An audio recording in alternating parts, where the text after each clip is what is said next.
이게 훨씬 낫네요, 대표님.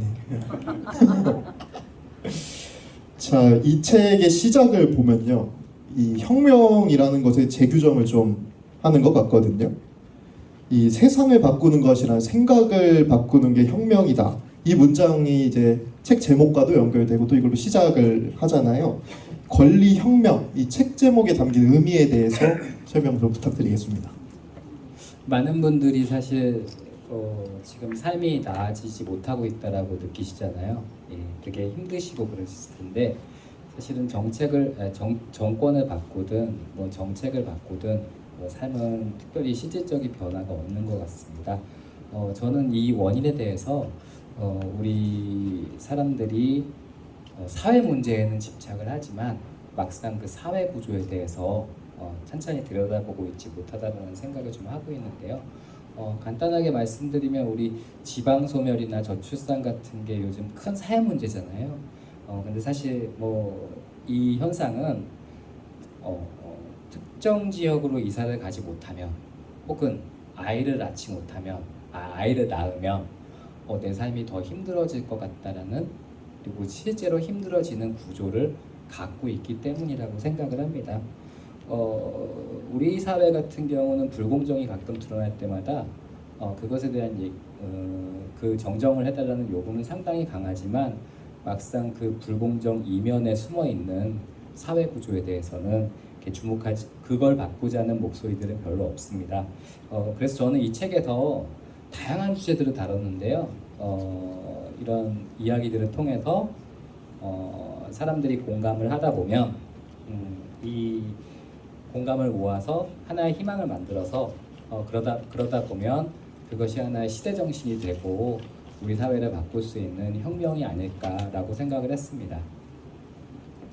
그러니까 이야기를 들어보니까 현상에 대응하는 것이 아니라 보다 좀 더 근본적인 구조에 대한 변화가 필요하다, 이런 말로 들립니다. 저 이야기 맞죠? 책에서는 20세기에 대한 규정을 이제 성장과 분배의 시대 이렇게 규정을 했고 21세기를 이제 분열과 소멸의 시대 이렇게 규정을 하셨거든요. 그러니까 왜 그렇게 보셨는지 저도 궁금합니다. 저는 우리 20세기를 생각을 해보면 20세기에는 국가가 성장하면 개인의 삶도 성장을 했습니다. 개인의 기회가 상당히 늘어났고요. 또한 뭐 민주화 이후에 우리 사회의 노동운동이라든지 뭐 여러 가지 인권운동이라든지 이런 걸 통해서 분배를 이루게 되면은 우리 삶의 질도 좀 좋아졌고 우리 사회가 자립을 할 수 있는 상황이 됐었는데요. 지금을 생각을 해보면 지난 몇 년간 역대급 수출을 달성을 했는데 사실은 역대급 경기 침체가 왔어요. 이거 사실은 말이 안 되는 얘기잖아요.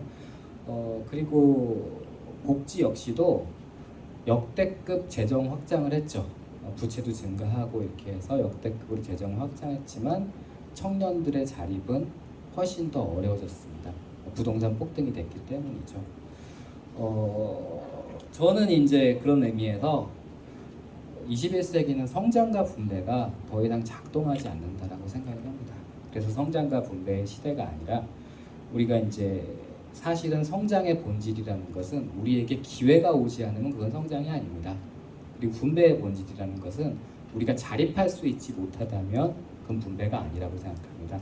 그런 의미에서 한국 사회에서 더 이상 성장을 해도 기회가 주어지지 않고 분배를 해도 자립을 하기 어렵다면 사회 구조를 찬찬히 살펴서 무엇을 바꿔야 할지를 고민해야 되는 시기라고 생각합니다. 그러니까 성장보다 기회, 이 분배보다 자립 이런 게 더 중요하다, 이런 말씀이신 것 같고요. 책에서 보니까 그럼 지금 한국 사회의 이 구조를 소멸의 알고리즘이다 이렇게 표현하셨거든요. 그러니까 조금 더 쉽게 설명하면 어떤 의미일까요? 저희는 지금 저성장의 시대를 살고 있습니다. 기회의 총량 자체가 쉽게 늘어나지 않는 시대를 살고 있죠. 그러다 보니까 기회가 특정 지역에 집중되어 있었습니다. 그러다 보니까 사람들은 그 기회를 찾아 특정 지역으로 이동하게 되고, 이동하다 보니까 부동산은 폭등하게 되고 청년의 자립은 더 어려워지고, 또 그들에게 결혼과 출산이라는 것은 이제 사치가 되었습니다.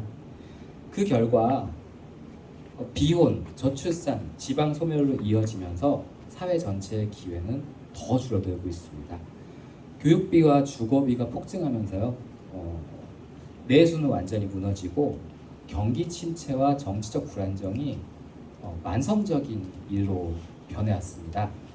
이 모든 사건들은 사실 개별적인 어떤 문제가 아니라 하나의 알고리즘으로 연결되어 있고요. 우리 사회의 성별과 계층과 지역을 가리지 않고 모두를 힘들게 하고 우리 삶을 갉아먹고 있다고 생각합니다.